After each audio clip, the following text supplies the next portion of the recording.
Libras. Este é o professor Clayton, que nos ajudará hoje. O nosso bate-papo será sobre os processos de descolonização na África e na Ásia e o mundo pós-Guerra Fria. Pessoal, nós estamos falando de um conceito que é descolonização.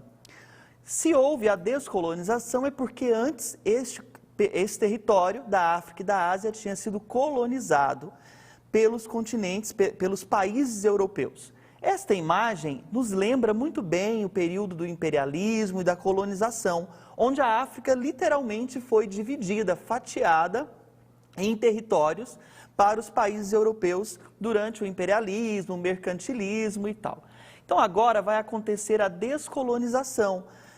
Este conceito, será que ele está politicamente correto? Talvez não. Nós poderíamos substituir descolonização por independência política dos países da África e da Ásia que antes foram colonizados. Então, como que vai acontecer este período de descolonização? Com o fim da Segunda Guerra Mundial, quando trouxe o declínio dos impérios europeus. A Segunda Guerra devastou toda a Europa e os impérios que existiam ali tiveram que se reconstruir, se refazer. E eles não tinham mais estrutura para ainda continuar sustentando ali os continentes, sustentando entre aspas o continente da África e da Ásia, onde fazia parte do império. O processo de descolonização é o mesmo que um processo de independência política e administrativa desses países. Entre 1945 e 1970, os territórios africanos e asiáticos faziam parte desse grande império europeu. A Segunda Guerra Mundial significou o fim de uma hegemonia política e militar europeia. A Europa, ela dominava de forma política, de forma econômica e também com os soldados de forma militar durante as guerras, todo o mundo. Mas a Segunda Guerra Mundial, quando ela termina, a Europa fica devastada, como eu já falei. Ou seja, ela deixa de ser este centro econômico, este centro político e militar para o mundo. Os países europeus já não podiam manter mais os impérios coloniais. Acontece a Carta das Nações Unidas, e que é o quê? É a ONU. A ONU vai liberar uma carta onde considera a autodeterminação dos povos o direito básico. O que é isso? Essa autodeterminação vai garantir a todos os territórios, a todos os países, o direito de elegerem o seu presidente, de serem independentes administrativamente. Isso vai impulsionar o processo de descolonização do continente da África e dos territórios da Ásia que faziam parte do Império Europeu. Com o início da Guerra Fria, também foi outra grande influência, porque a Guerra Fria virou um mundo bipolar, né? De um lado, o capitalismo americano e de outro lado, a União Soviética com o socialismo. As características que levaram o processo de descolonização são: primeiro, haviam partidos, organizaram-se em partidos políticos durante o processo de independência. Aqueles países que queriam passar pela descolonização, pela independência, eles se organizaram politicamente ali de forma interna para eles conquistarem essa independência que eles tanto queriam.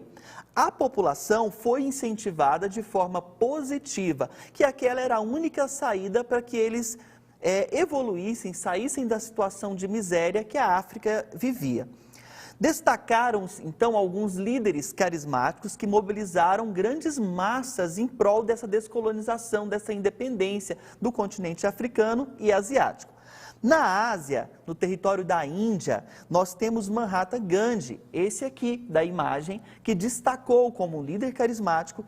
E o processo de descolonização e independência dos territórios da Índia foi diferente dos demais, porque Gandhi pregou que não precisava usar a força nem a violência, que ia ser na pacificação, na paz e no diálogo. E ele conseguiu fazer com que os colonizadores deixassem os territórios da Índia e eles fossem de forma independente.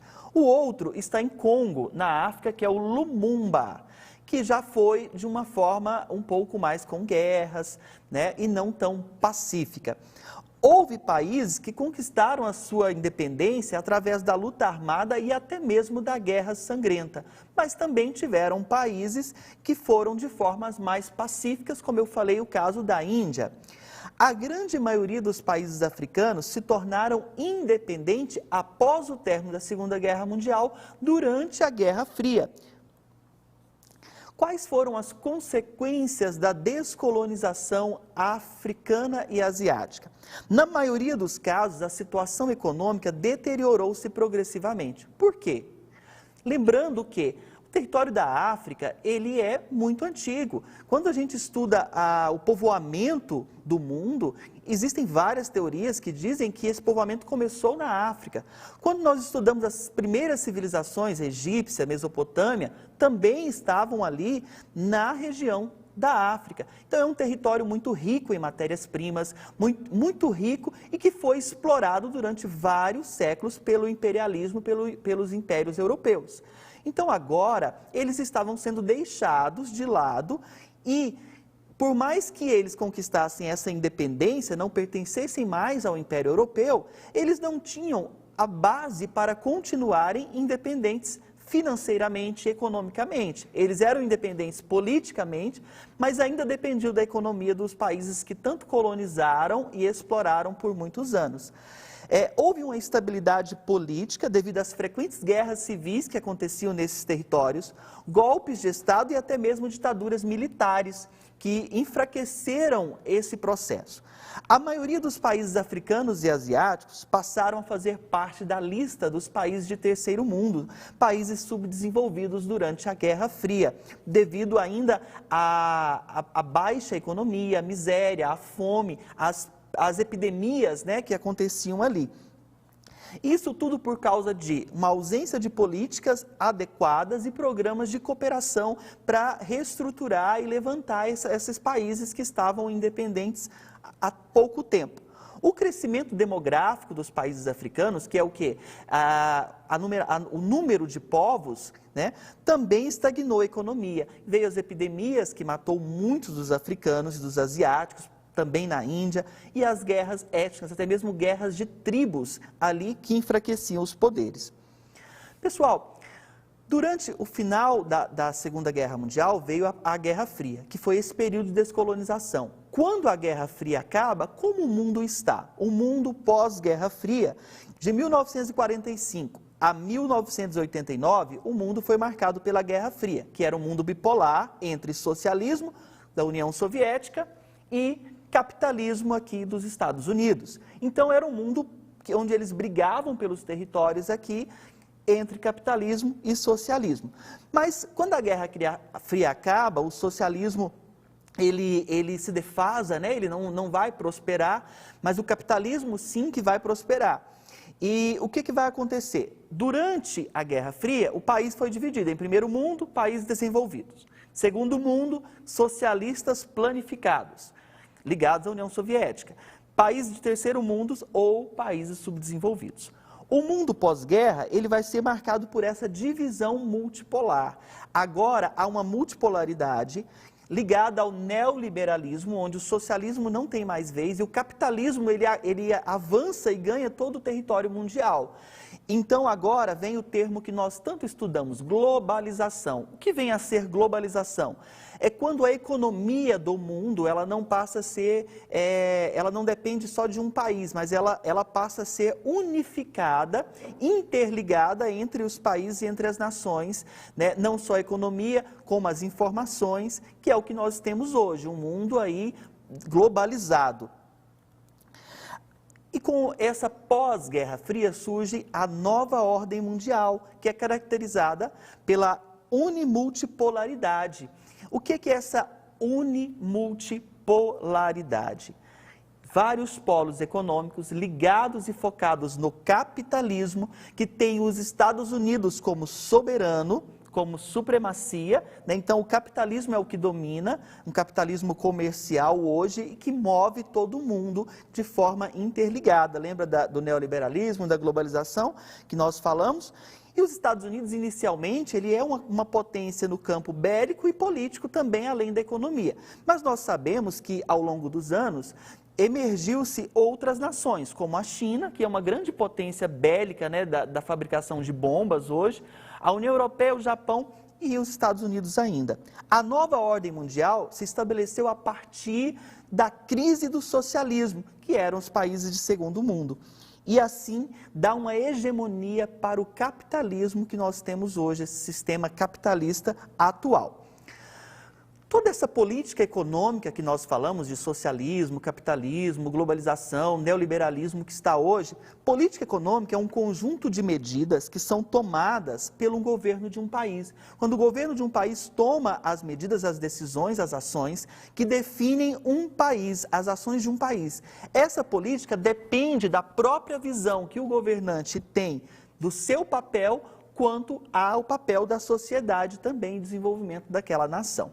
Apesar dos avanços econômicos e sociais, nos primeiros anos deste século, a América Latina ainda é a região mais desigual do planeta, que é considerada.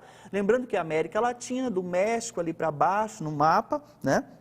Na América Latina, a incidência de pobreza é ainda maior nas áreas rurais e também nas áreas indígenas e com os negros. Essa chart vem ilustrar muito bem para nós finalizarmos a nossa aula, olha só. A chart tem o tema de desigualdades sociais. Aqui tem um pai que diz, filho, um iPad para você. Na mesma calçada, a mãe está dizendo, filho, você vai iPad? Ou seja, na mesma calçada, um pai mostrando a globalização, o capitalismo, a tecnologia, e a mãe falando para o filho pedir para o seu sustento.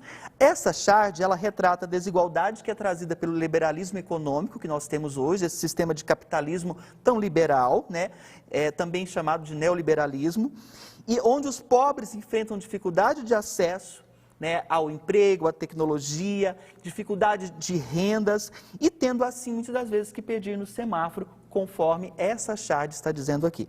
Pessoal, nós falamos hoje então sobre a descolonização, né, do mundo africano e asiático, falamos sobre o mundo pós-guerra e também um pouco sobre política econômica, Guerra Fria. Eu espero que vocês tenham gostado dessa aula e por hoje é só. Lembrando que amanhã nós teremos aula para os alunos do ensino fundamental dos anos iniciais, neste mesmo horário. Estas aulas ficam gravadas no canal do YouTube da TBC Goiânia e também do YouTube Seduc Goiás. Atividades relacionadas a este conteúdo está disponível no portal NetEscola, que é o portal da Secretaria de Estado da Educação de Goiás. Um abraço a todos.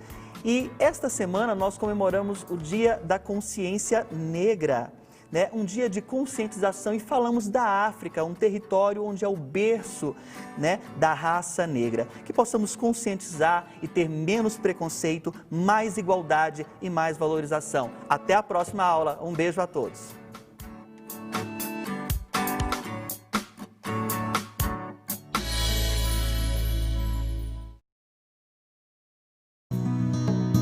Estou aqui às margens do rio Aripuanã, numa região realmente das mais lindas desse país. Turismo ecológico, aventura, pesca esportiva, enfim, aqui a gente tem muitas possibilidades.